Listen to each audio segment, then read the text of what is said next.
I want to talk to you all about one of my, or actually it's one of two of my favorite setups to use, and that is the Shimano Conquest 100 paired up to an MTZ custom fishing rod.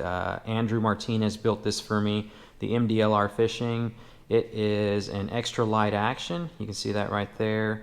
It's the equivalent to an ultralight rod on the spinning side of the family.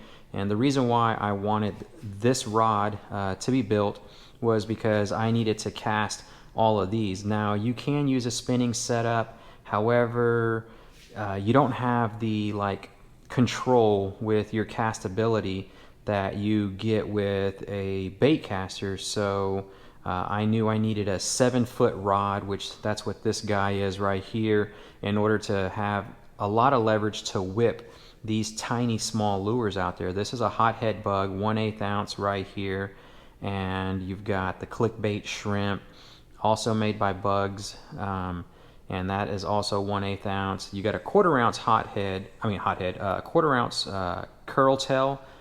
This is like about the heaviest that I throw with this rod, and the Atomic Hards is a little sheep's head killer right there. I mean, actually, it honestly catches everything. But that is probably in between 1/8 to 1/16 ounce. The Yozuri Pins minnow right here, the same thing, between a 1/8 and 1/16 ounce. And then you've got the Rebel Teeny Popper, another top water for whenever the fish are being finicky. All these lures get the job done, and this setup right here is able to cast out there, get these guys with decent distance for your cast, so it can reach out and touch them. And all of that's being done on this reel right here. It's really tiny. I can palm it. It weighs next to nothing. Definitely an awesome reel. Now, about the reel, the drag, I have since upgraded the drag because it disintegrated on me whenever I was fighting a redfish in one of my videos. Shimano puts a graphite drag washer in there, actually 2 of them, and the big graphite washer was the one that actually broke down, and I ended up losing a nice size mud donkey. So I purchased some Carbon-Tex drag washers and put those inside there. It works like a champ. It's smooth as butter whenever the fish first make that initial run. I mean, it goes nice and smooth. There's really no issues there, and that's the main thing as far as whenever you're fighting a fish. You don't want your drag to fail you, because that's going to be the difference on your line actually snapping because of the load under tension.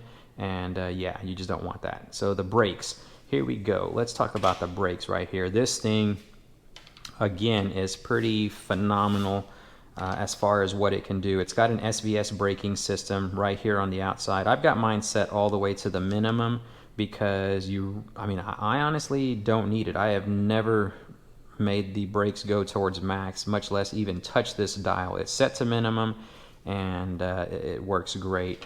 Now, right up in here, we'll open up the cap. Come on, buddy. Okay, so now getting inside the internals, as far as the brakes go, let's open that up, and then you pull it out. Here are the brakes themselves. We'll get a close-up shot with the iPhone in here. You've got these little centrifugal, or actually it uses centrifugal, force, weight, whatever, to throw these arms up. And I have 2 brakes off, 2 brakes on. That's where I've got it set in order to cast perfectly into the wind. But these things swivel back and forth, and they ride up against this little, I think it's brass, I'm not too sure, that little washer, for lack of a better term. Those right up against that. So ever so often, like maybe every 5 days, I've got to drop 2 drops of oil onto that thing, 1 on each side, and then 1 right in here on the bearings. And that's pretty much it for the brakes. These things are awesome.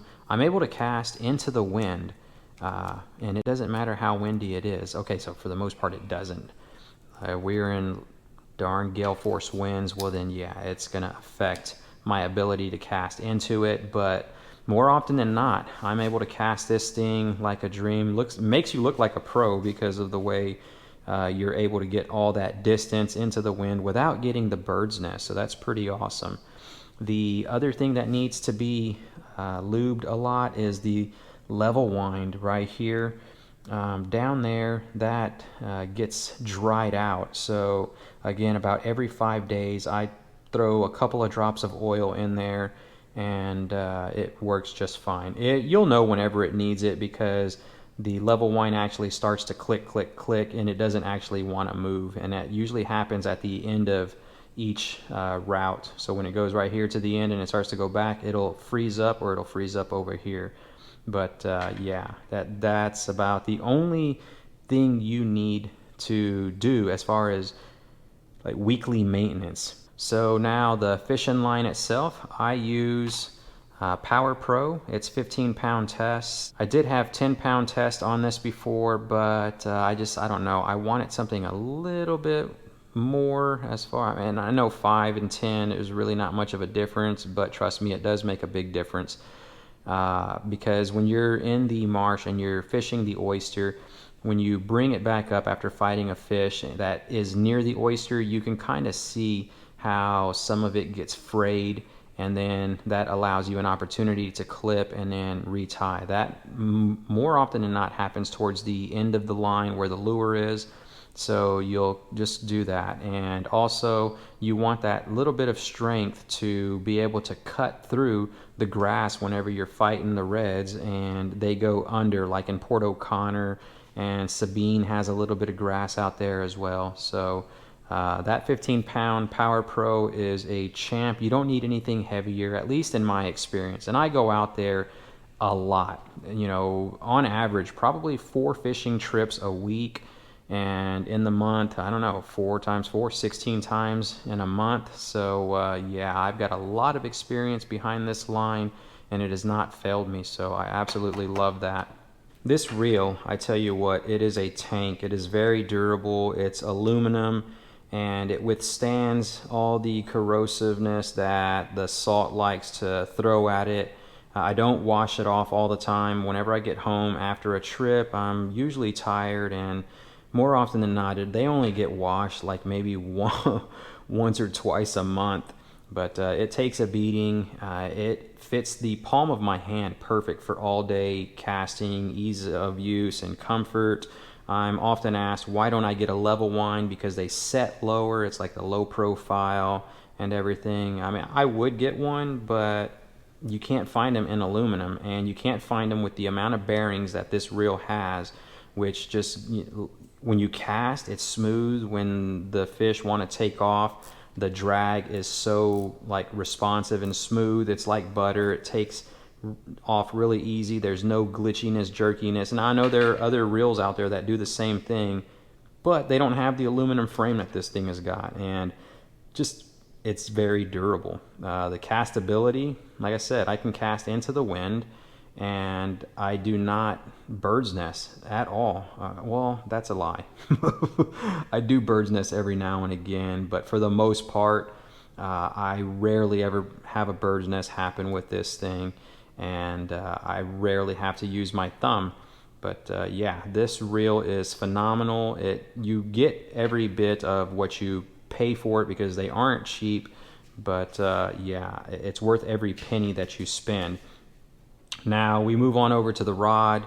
Andrew Martinez again is the builder. MTZ Custom Fishing Rods. Check them out if you're interested in having yourself one, or that doesn't even make sense. Check them out if you're interested in having one built for yourself. And yeah, it's extra light, 7 foot long. When we weighed it, before I took it from him, it came in at like 2.7 ounces. So, I mean, just let that sink in for a second.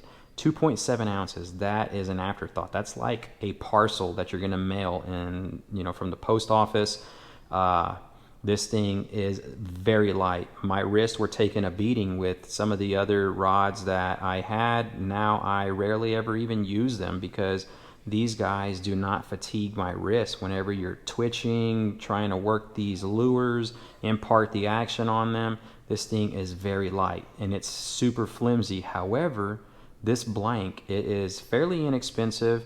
It's a rain or a Batson rain shadow blank, and it is phenomenal. This thing can double over. I mean, y'all seen me fight the donkeys, and it's a tank as well. Just like the reel, this rod comes in and complements it very well. The guides, it's the best that money can buy. They're made by Fuji, and the ring inserts are SiC, that's silicone carbide, and there is no rust on these. I've used them for months now, and that's what the titanium will do for you. They just don't rust. You take a look at some of my other rods built by Shimano, and you take a look at their stuff, and their guides are already showing rust. These right here do not rust. There's 10 of them in total dispersed throughout the rod, and we've got the tip, so 11 guides altogether.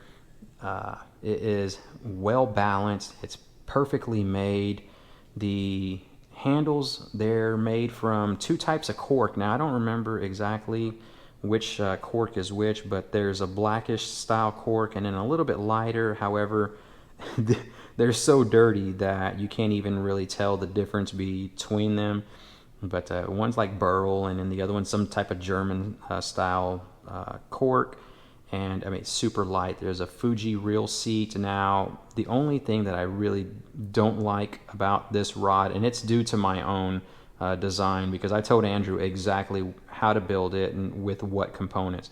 I used this carbon fiber like insert, and yeah, if I ever have this thing rebuilt, I'm gonna forego that because I want the guide to actually, my finger to rest up on it so that I can feel the slightest touch of oyster, grass, when a fish nibbles it, or when your line brushes across a mullet's tail. You'll be able to know what's what down there, and you don't accidentally set the guide set the hook into a patch of oyster, and then that's it. You lose your lure. But so that's one of the things that I'll change. Aside of that, that pretty much is the entire setup. I can use it all day long. Again, not fatigued. And yeah, I hope y'all enjoy this video. If you did, click that thumbs up button. And until next time, tight lines, everyone.